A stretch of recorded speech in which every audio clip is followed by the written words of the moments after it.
Delivery well. Ay Pastor Gamaka, Apostolic Believers of Christ International, Bishop Salmian. The program like is here, subscribe, and post notification bell for update every day the new videos.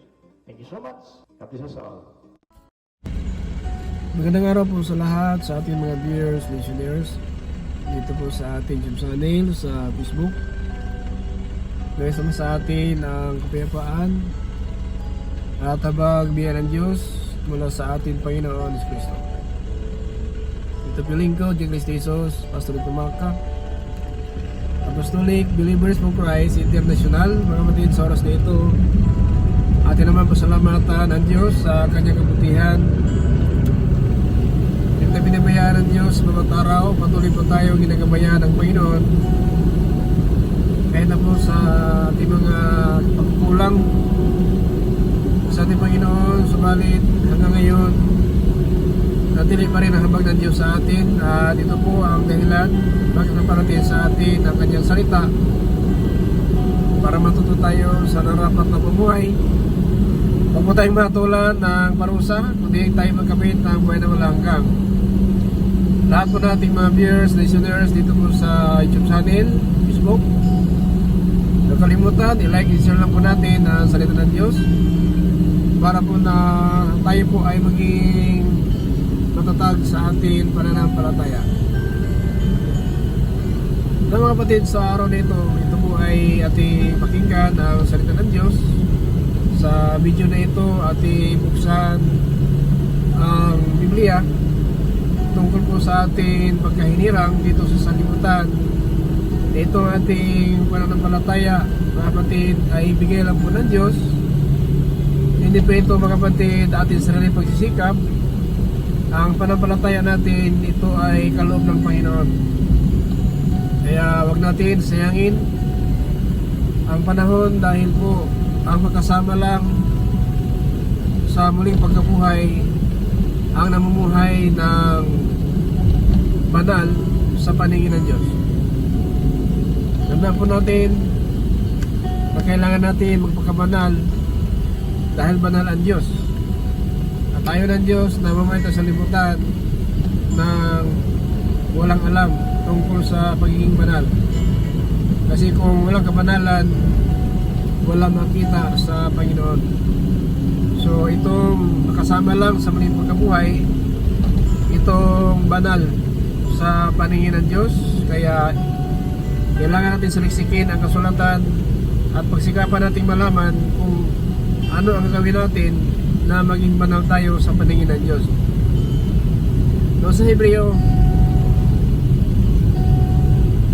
in chapter 12 verse 14, ganito po ang sinabi ng Biblia.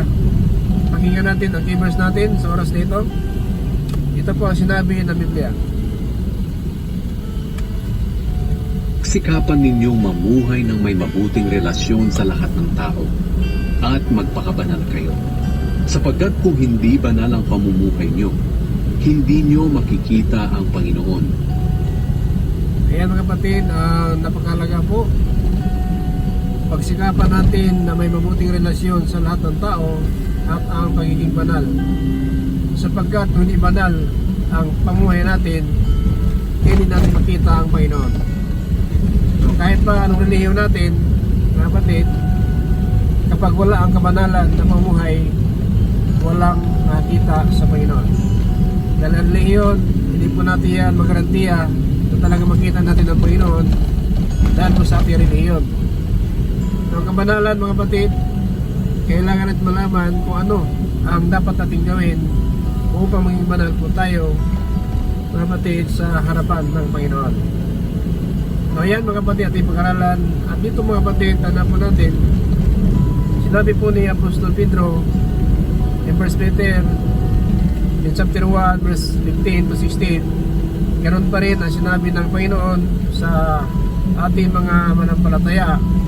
Magpakabanal tayo sapagkat banal po ang Diyos. Pakinggan natin sa 1 Peter in chapter 1 15 to 16. Banal ang Diyos na tumawag sa inyo, kaya dapat magpakabanal din kayo sa lahat ng ginagawa ninyo. Sapagkat sinasabi ng Diyos sa kasulatan, magpakabanal kayo dahil banal ako. Yan po maliwanag mga kapatid. Magpakabanal kayo dahil banal ako. Now dito sa lupa, walang matuwid, wala kahit isa. Tayo po ay sa harapan ng Diyos, ay tayo po ay nabubulok sa ating pagkamakasalanan. Ito mga kapatid, sinabi po sa Psalms 53 and verse 3. Sa Salmo, Psalms 53. Pakinggan natin mga kapatid ang sinabi ng Biblia, 53 verse 3 dito sa Psalms. Ganito po ang sinabi ng Biblia.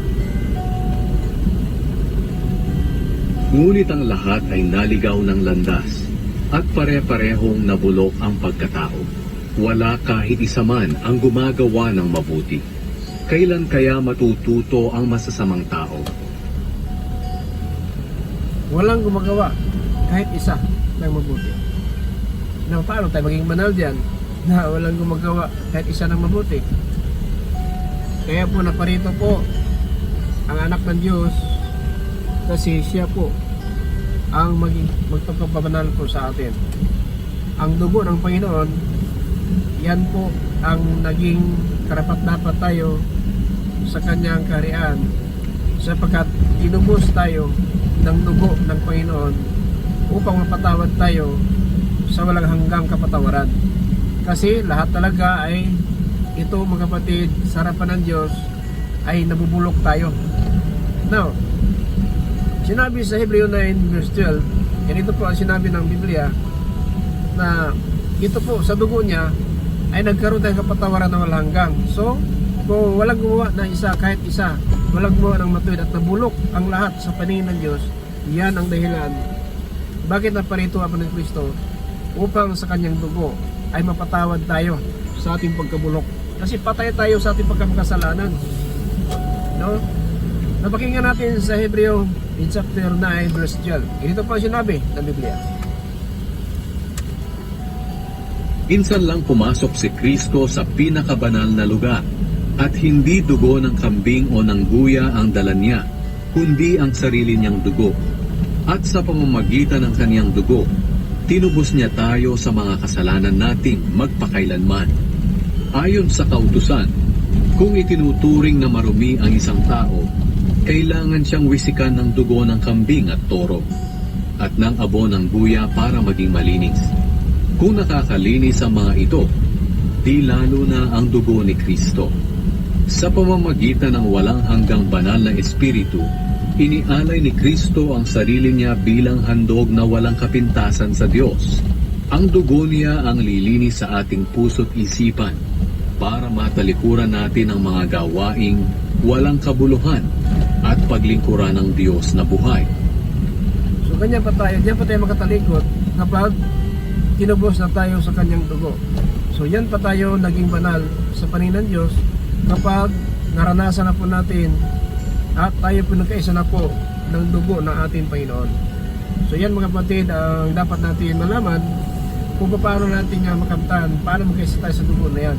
Kasi kung hindi na parito talaga ang anak ng Diyos, ang ating Kristo, talagang nabulok tayo sa paningin ng Diyos, sapagkat walang gawa ng matuwid, wala kahit isa.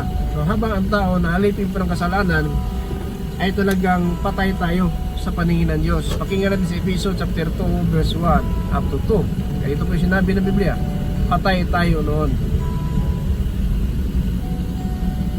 Noong una, itinuring kayong mga patay ng Diyos dahil sa mga pagsuway ninyo at mga kasalanan. Namuhay kayong gaya ng mga taong makamundo.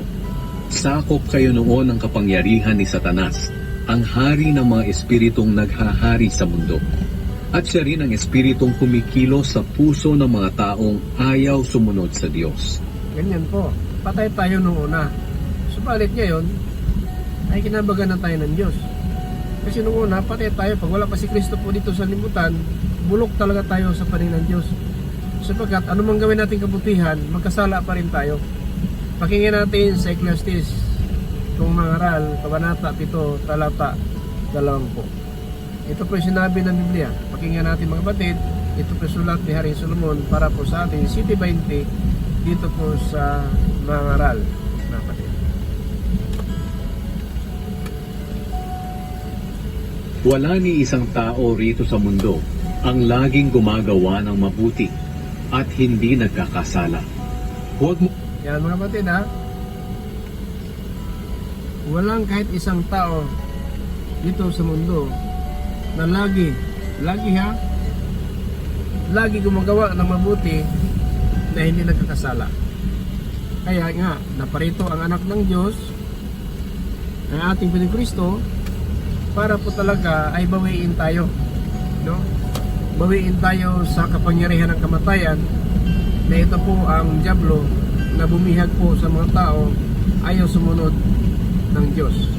Di ba? Maliwanag po yan na sinabi sa Ephesians chapter 2 verse 2 na ang mga tao pala na ayaw sumunod, mga kapatid, ng kalooban ng Diyos ay pinagharian. Ito po ang espiritu, mga kapatid, na sabihin natin naghahari sa puso ng tao. muhay kayong gaya ng mga taong makamundo.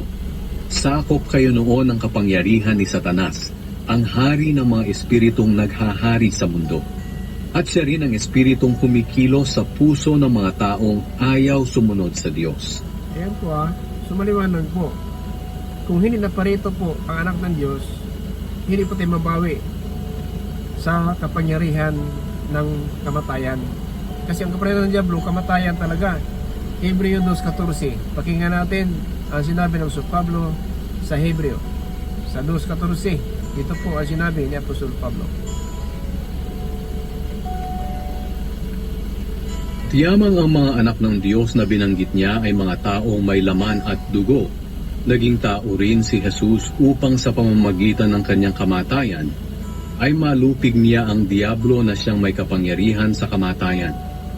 So, kailan mamatay siya para malupig ang kapangyarihan ng Diablo na siyang kapangyarihan ng kamatayan. Kasi siya po ang nagligaw sa ating unong si Adan si Eva para matay ang tao. Kasi yun talaga ang gawa ng Diablo, magligaw lang ng tao na pagkalooban ng Diyos ng kanyang kawalhatian. So yung trabaho ng Diablo talaga, kasi ating unong si Adan si Eva, na sila po talaga ay nadali ng Diablo, na sinabi niya sa babae na hindi ka mamatay. Sinabi ng babae sa Genesis chapter 3 verse 3 up to 5, ganito po ang sinabi po ng babae sa verse 3. Dito sa verse 4, ang Diablo naman ang sumagot. Chapter 3 verse 3 dito sa Genesis. Mali ang sa bunga ng puno na nasa gitna ng halamanan. Sapagkat sinabi ng Diyos na hindi kami dapat kumain o humipo man lang ng bunga ng punong iyon. Kapag ginawa namin iyon, mamamatay kami. So yun po talaga ang sinabi ng babae, sapagkat nagbilinan po ng Panginoon ang lalaki na si Adan dito sa 2:16-17 sa Genesis pa rin. Ito pinagbili ng Panginoon kay Adan. Pakinggan natin sa 16-17 sa Genesis 2. At sinabi niya sa tao, makakakain ka ng kahit anong bunga ng punong kahoy sa halamanan, maliban lang sa bunga ng punong kahoy na nagbibigay ng kaalaman kung ano ang mabuti at masama. Sapagkat sa oras na kainin mo ito, tiyak na mamamatay ka. Yan po sa oras na kainin mo ito, tiyak na mamamatay ka. Yan talaga ang sinabi ng Panginoon. Subalit ang Diablo, ang sinabi sa verse 4, sa chapter 3 verse 4, sinabi niya sa babae, hindi ka mamatay. Ganun po ang Diablo. Pero sinabi ng ahas, hindi totoong mamamatay kayo. O, diba? Napakasinungaling talaga ng Diablo. Maliwanag po sila ng Panginoon, sa oras kakain kayo, tiyak mamatay kayo. Pero ang sabi ng ahas, hindi kayo mamatay. Pero sinabi ng ahas, hindi totoong mamamatay kayo. O, diba? Ganyan pong ahas ang Diablo. Kasinungalingan talaga ang aral niya. So, nang aral ng Panginoon na mamatay kayo. Ang aral ng Diablo, hindi ka mamatay. Kaya kabaliktaran po ang aral ng Diablo sa libutan sa aral ng Panginoon. Kaya hindi po tayo maligaw kung alam natin ang katotohanan. Hanggang sa mga araw na ito, pinagkalubatan ng Panginoon ng pagkataon para po na malaman natin ang katotohanan dahil po ang katotohanan ng palaya po sa atin. Minsan po alipin tayo ng doktrina, tradisyon, relihiyon, kahit na po hindi katotohanan ng aral. Hanap po natin ang Diablo ay mayroon tagapagturo din. Kaya dapat alam natin na ito sinusunod natin, hindi pa ito tagapagturo ng dyablo. Sapagkat ang espiritu ng dyablo, mga kapatid, binigay sa tao at nagtuturo po sila ng kasinungalingan, mandaraya at sinungaling at walang konsensya. Pakinggan natin sa 1 Timothy, ayon sa sinabi ng Apostol Pablo, chapter 4, verse 1 up to 2. Malinaw ang sinasabi ng banal na espiritu na sa mga huling araw, tatalikod ang iba sa pananampalataya nila sa Diyos. Susunod sila sa mga mapanlinlang na mga espiritu at itinuturo ng mga demonyo. Turo ng demonyo, ibang espiritu. Anong klase mga tao na ito? Pakinggan natin sa verse 2. Ang mga aral na ito'y itinuturo ng mga taong mandaraya, sinungaling at walang konsensya. So ang mga tao na ito nagtuturo mandaraya, sinungaling at walang konsensya. So kung nagtuturo itong mga tao na ito, sino kaya? Sino kaya ang naligaw ng mga tao na ito? Ito mga kapatid, ang aral nila din, si Kristo pa rin ang aral. Magandang balita pa rin. Kaya lang, iba po. Iba po ang aral nila sa aral ng mga apostol. Puro isang Biblia ang ginagamit. Ito po nagpapanggap ng mga apostol na sinabi sa Pablo dito po sa 2 Corinthians. Hanap po natin mga kapatid in chapter 11 and verse 4. Ito mga kapatid ang sinabi, ibang Isos, magandang balita pa rin. Kaya lang iba sa mga apostol ang magandang balita nila. Sapagkat madali kayong napapaniwala ng kahit sinong dumarating diyan na nangangaral ng ibang Jesus kaysa sa aming ipinangaral sa inyo. Nangaral pa rin. Pero ibang Isos na pinapangaral ng mga apostol, Isos pa rin. Kaya nga, nagkukunwari ang dyablo, ginawang pantakip ang dyablo ang pangalang Isos. Kaya lang, kung ibig natin sa mga apostolis, malaki pong kaibahan. Tuloy natin. Tinatanggap din ninyo ang ibang uri ng espiritu at ang kanilang sinasabing magandang balita na iba kaysa sa inyong tinanggap sa amin. Tama din isulat niya sa 1 Timothy chapter 4 verse 2 verse 1 up to 2 na itong mga huling panahon tatalikod ang mga tao sa pananampalataya at susunod sila sa mga mapaglinlang na espiritu turo ng demonyo. Ang mga tao na ito nagtuturo na sinungaling. Ito po sila ay walang konsensya, mandaraya, sinungaling at walang konsensya. So tama din. Tulad na sinabi niya sa verse 4, chapter 11 sa 2 Corinthians, Sapagkat madali kayong napapaniwala ng kahit sinong dumarating diyan na nangangaral ng ibang Jesus. ibang Isos pa rin. Kaya mahirap mo ma-trace kaagad kung itong nangaral sa iyo ay ito'y mga bulaan apostol, kung nagkukunwari mga apostol, kung hindi po natin alam ang katotohanan. Eh dapat lang alam natin. Kaya dapat natin pahalagaan ang oras o kung may pagkataon, makinig tayo ng aral ng Panginoon para malaman natin ang mga tunay na mga apostol at mga huwad kung nagkukunwari. Isa sa aming ipinangaral sa inyo at tinatanggap din ninyo ang ibang uri ng espiritu at ang kanilang sinasabing magandang balita na iba kaysa sa inyong tinanggap sa amin. Ibang uri ng espiritu at magandang balita na iba sa tinatangggap natin sa mga apostol. Ito sinabi niya sa verse 13, ito ang nagkunwari ng mga apostol, mga kapatid. Pagkat ang mga taong iyan ay hindi naman mga tunay na apostol. So yung mga tao na yan, hindi tunay na mga apostol. Kasi ginagamit lang ang sulat ng mga apostol, pero sa aral nila, kanila na pong binabago ang direksyon ng Biblia. Rinirevise mo nila ang tungkol sa Panginoon Hesus. Kaya mag-ingat po tayo na sana po hindi po tayo maligaw sa mga tao na ito po sila mandaraya, sinungaling at walang konsensya. Ang sabi sa Pablo, ang mga tao ito, Pagkat ang mga taong iyan ay hindi naman mga tunay na apostol, kundi mga manlilinlang at nagpapanggap lang na mga apostol ni Kristo. nagpapanggap. Bakit? Biblia ang ginagamit. Jesus ang pinapangaral. Pero kung ibig natin sa mga apostolis, sa kanilang pagpakilala kay Panginoon Kristo, malayo po. Yan po ang basihan. na yun po sila tinawag si Pablo sapagkat ang mga tao ito hindi tunay na mga apostol kundi manilinlang at nagpapanggap lang ng mga apostol ni Kristo. Manilinlang. Ito ang ibang espiritu. Hindi mo manilang espiritu ng Diyos. Nagtuturo ng katotohanan ng espiritu ng Diyos sapagkat ang espiritu nagtuturo, nagpaalala kung ano sinasabi ng Diyos mula pa noon hanggang ngayon. Pakinggan natin ang espiritu, anong trabaho ng espiritu. Mga kapatid, in John 14 and verse 26. Ito po ang sinabi ni Apostol Juan sa sulat ng ating lingkod na si Apostol Juan. Pero kapag nakaalis na ako, ang tagatulong na walang iba kundi ang banal na Espiritu ang ipapadala ng Ama bilang kapalit ko. Siya ang magtuturo sa inyo ng lahat ng bagay at magpapaalala sa inyo ng lahat ng mga sinabi ko sa inyo. Ayan po yung espiritu ng Panginoon. Pero itong espiritu na ito, Jesus pa rin pinapangaral, pero ibang magandang balita. No? Ibang espiritu at ibang magandang balita.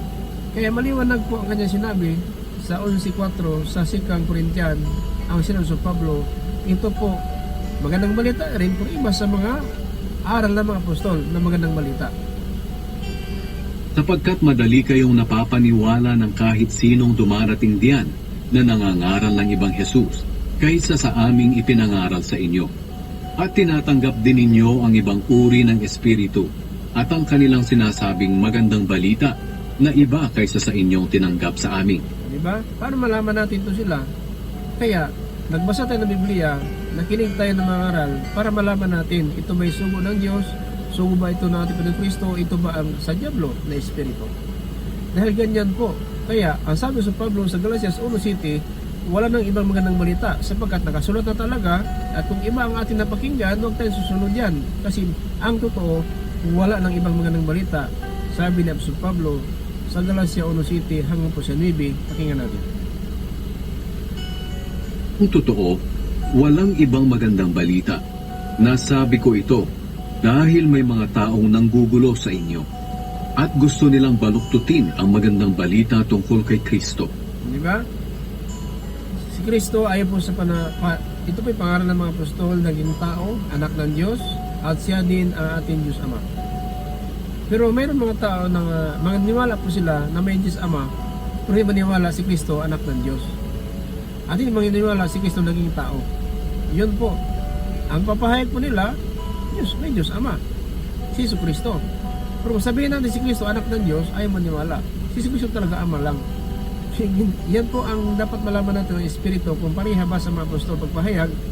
Si Jesu Kristo, anak ng Diyos. Si Jesu Kristo ay naging tao. Si Jesu Kristo ang Diyos na ating Ama na makapangyarihan. No? Siya ang Ama natin na makapangyarihan. So dapat alam natin ang aral nila kung nag-miss ba ito sa katotohanan o sa kasinungalingan. Sabi ng Diablo talaga, ang sabi ng Panginoon mamatay kayo, ang sabi ng Diablo hindi ka mamatay. So kabaliktaran po.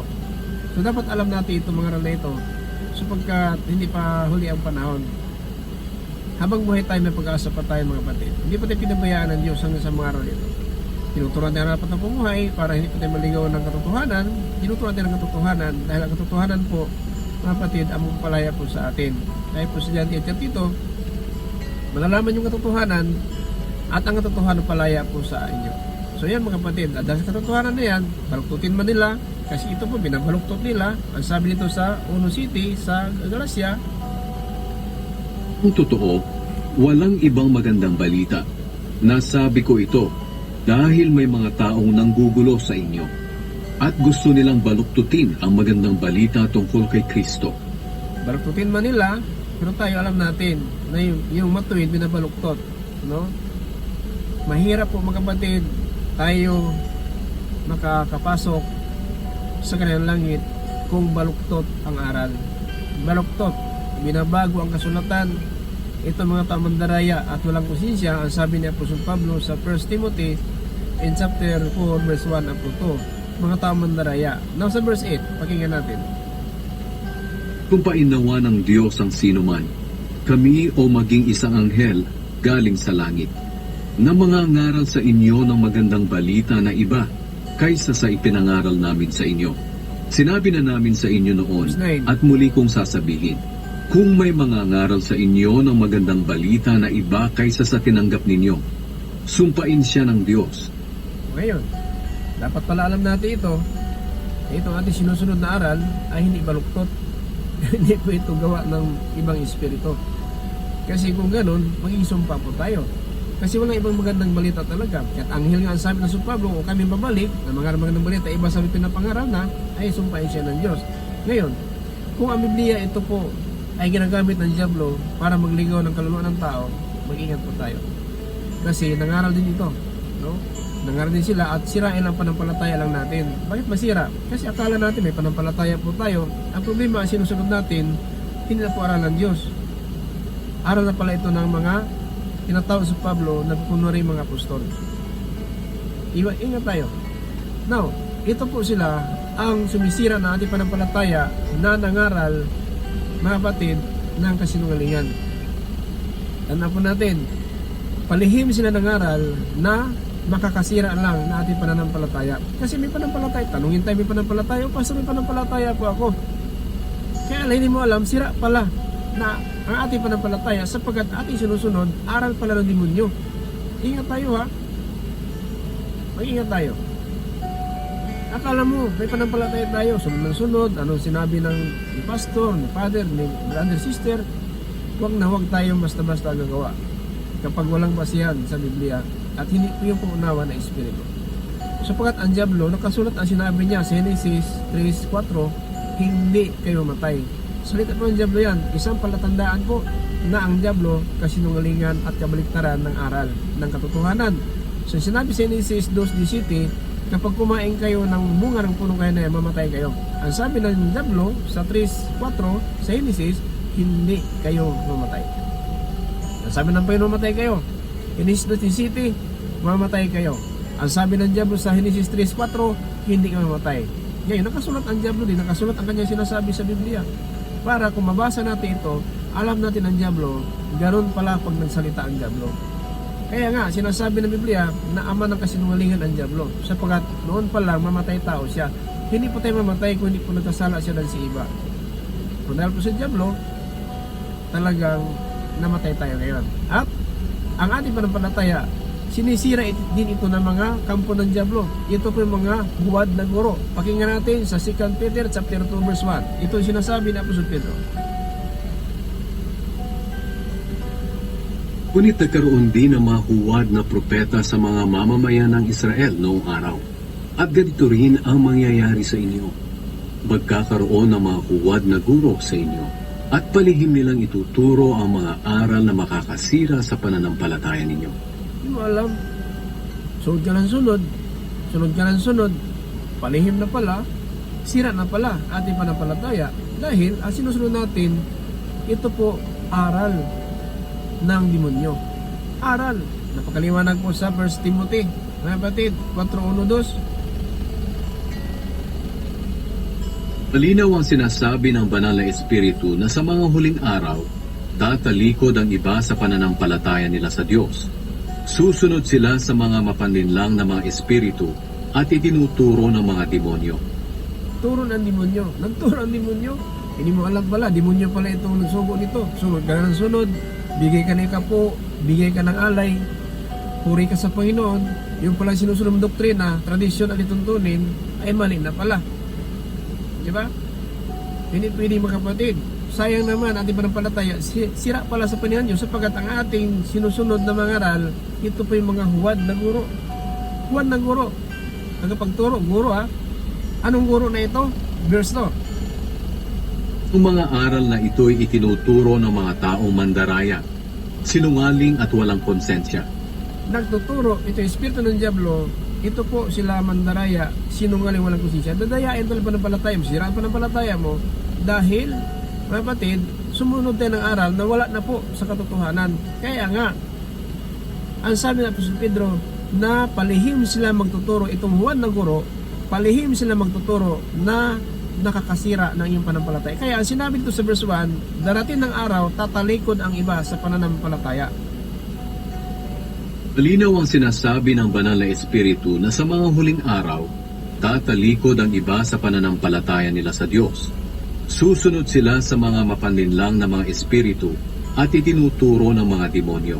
Kaya sira nga, sabi sa Pedro, nakakasira ng iyong panampalataya, palihim nagturo. Kaya alam mo na sana na ito ang katotohanan, pero dahil po mahina tayo sa pangunawa, wala tayong pagtiyaga na makinig ng totoong nangaral. Kaya itong mga huwad na guro ang ating sinampalatayanan at ating sinusunod ang kanilang sinasabi, yung pala nakakasira na pala ng ating tunay panampalataya. Sapagkat kung mag-iba na ang direksyon ng aral mo, hindi ka na sumunod ng katotohanan, dalin na tayo ng diablo.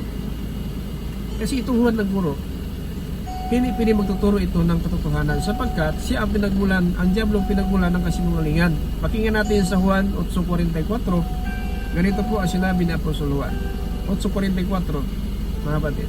Ito po, noon pa lang ang diablo mamamatay tao.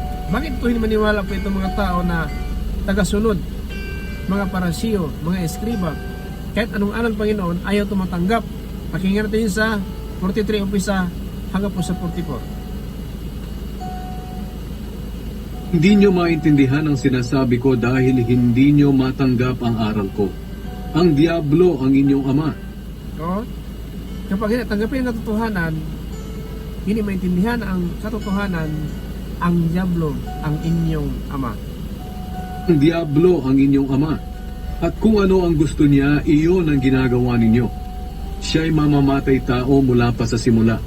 At ayaw niya ng katotohanan dahil walang katotohanan sa kanya. Likas sa kanya ang pagsisinungaling dahil sinungaling siya. At siya ang pinagmumulan ng lahat ng kasinungalingan. Diba? Sumantala tayo, bakit ang mga tao hindi pagkatiwala ng salita, kahit na mayroon sinabing wala, kahit siya nang gumawa, sabi niya hindi. Diba?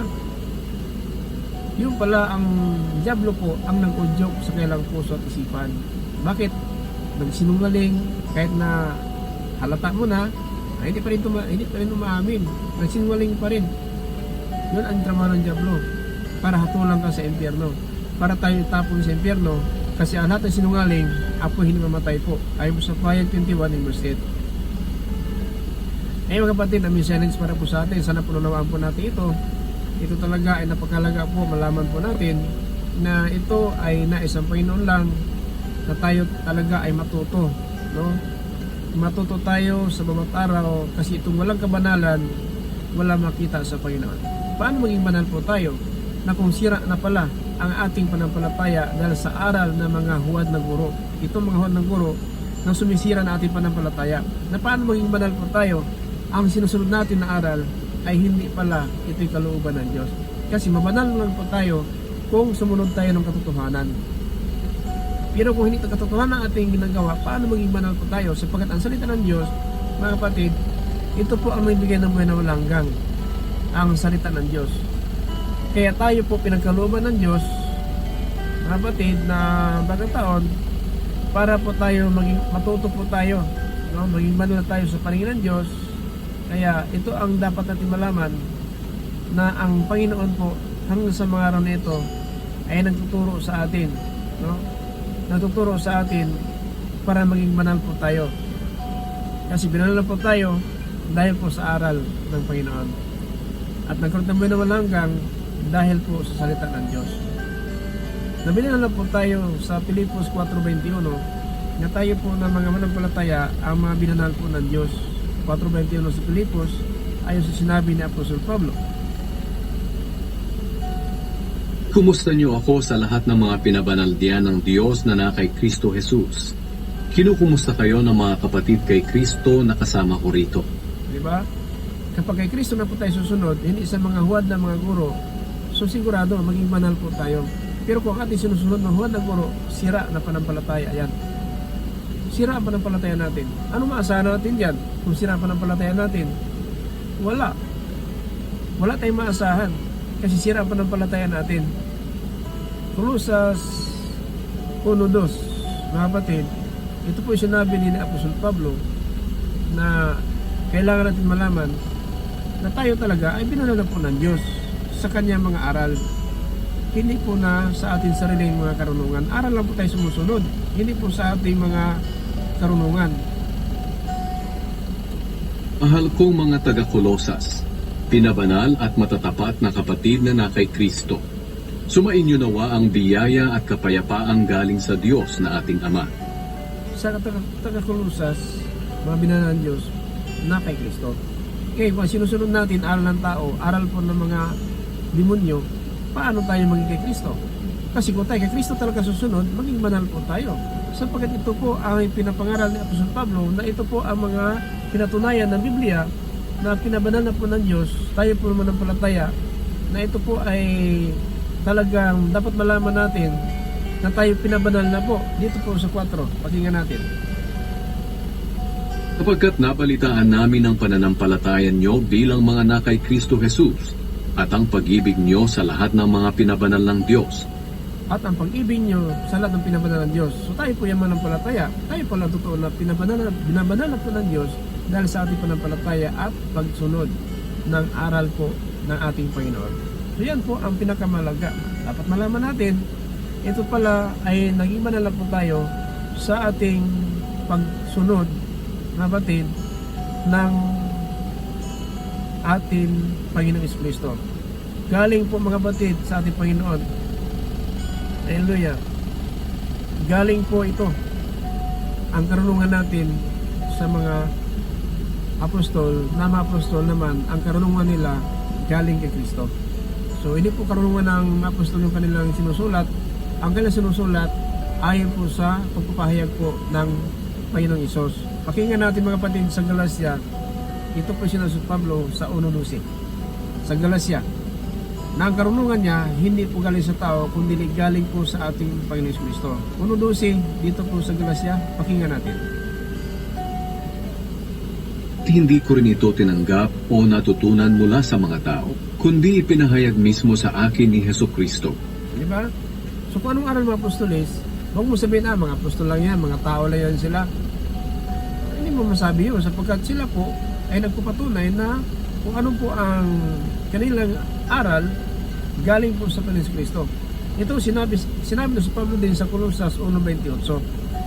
Ayon po sa sinabi niya na ang karunungan po nila galing po, mga kapatid, sa Panginoon. Hindi galing sa kanilang karunungan, galing po sa Panginoon. 1:28 sa Kolosas, ito din na sinabi na sa Pablo, mga kapatid. 1:28.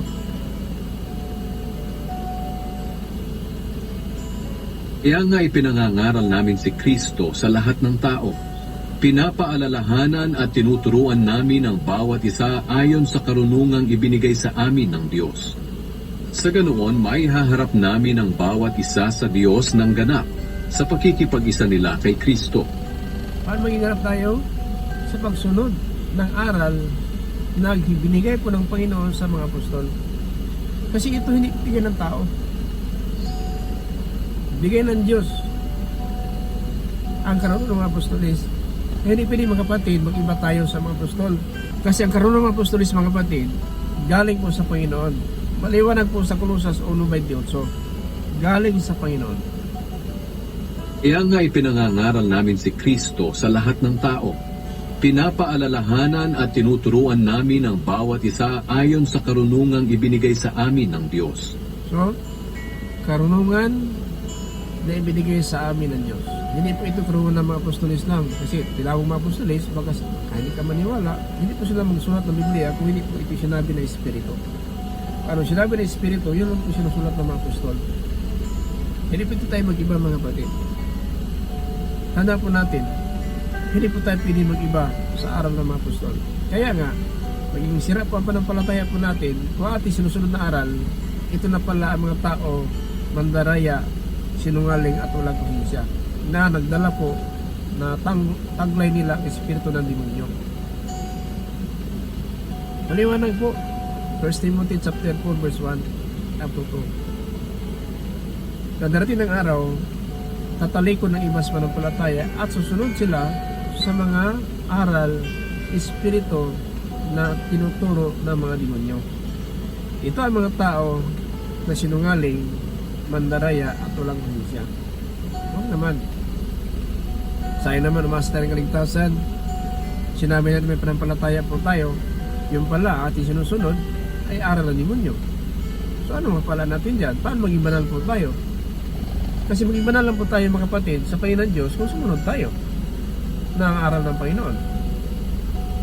Kaya dapat natin malaman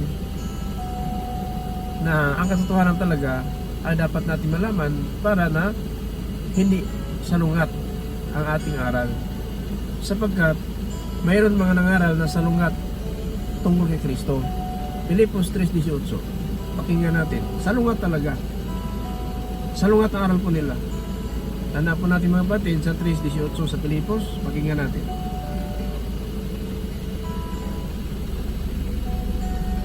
Sapagkat maraming namumuhay na salungat sa aral tungkol sa kamatayan ni Kristo sa krus. Ilang ulit ko nang sinabi sa inyo ang tungkol sa kanila, at naluluha akong ipaalala ulit ito sa inyo ngayon. Diba? Maraming namumuhay na salungat sa aral ni Kristo. Diba? Sinabing huwag papatay, huwag mangalunya, huwag magkikiapid, huwag magsamba ng Diyos-Diyosan, huwag maging bakla, umboy, huwag mapagtunghayaw, huwag manira ng kapwa, huwag maglalasing, huwag maging sakim, huwag mandarambong. Pero ngayon, marami ng alunya, marami ng kiapid, marami ng Diyos-Diyosan, marami mga bayo-tumboy, marami mga pagtunghayaw, marami mga maglalasing, marami mga sakim, marami mandarambong.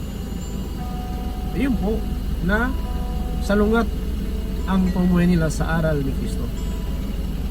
Yan mga kapatid. At luhaan na inulit ni Apostol Pablo ito sa atin ngayon. Sapagkat maraming namumuhay na salungat sa aral tungkol sa kamatayan ni Kristo sa krus. Ilang ulit ko nang sinabi sa inyo ang tungkol sa kanila, at naluluha akong ipaalala ulit ito sa inyo ngayon. Sinasamahan ng luha ito ni Apostol Pablo ang kanyang sulat sa atin. Huwag naman, kasi yung luha na yan, hindi po yan para sa ating kapahamak. Yung luha na yan ni Apostol Pablo para sa ating kabutihan. At inuulit ito ngayon sa atin sa mga panahon na ito. Huwag kalimutan natin na ang panalangin ng Apostol Pablo sa atin para sa ating kabuti. Kaya mahirap na mga kapatid, masayang lang po ang panahon, ito binigay ng Diyos sa atin. Sana po, huwag natin mga kapatid, ito baliwalain. No? Dapat ating gagawin kung ano ang ating napakinggan ngayon. Kaya ang Diyos mga kapatid, siya talaga ang mabigay sa atin, no, ng kapangyarihan kung lakas para po na magpatuloy tayo hanggang sa kanyang pagbabalik. Ito mga kapatid, balikan natin sa Filipos 1:6. Titiyak kong ipagpapatuloy ng Diyos ang mabuting gawain na sinimulan niya sa inyo hanggang sa araw ng pagbabalik ni Kristo Jesus. Yan po nakakatiyak po talaga sa Pablo na tayo mga kapatid ay tulungan ng Diyos, no? Ipagpatuloy ng Diyos ang mabuting gawain na sinisimulan niya na hanggang sa araw ng pagbalik na ating Panginoon Kristo. So kaya, huwag tayo mawalan ng pag-asa. Magpatuloy lang po tayo mga kapatid sa bawat araw kung ano ang kalooban ng Diyos para po tayo parusahan. Yan po mga kapatid ang ating ginagawa na hanggang sa araw na ito. So huwag tayo mawalan ng pag-asa. Patuloy lang po tayo na makinig dahil po ito po ang layunin ng Diyos sa atin na magkaroon tayo ng pag-asa tungo po ng kaligtasan. So maraming salamat po sa lahat ng mga viewers natin, listeners, dito po sa YouTube channel, sa Facebook.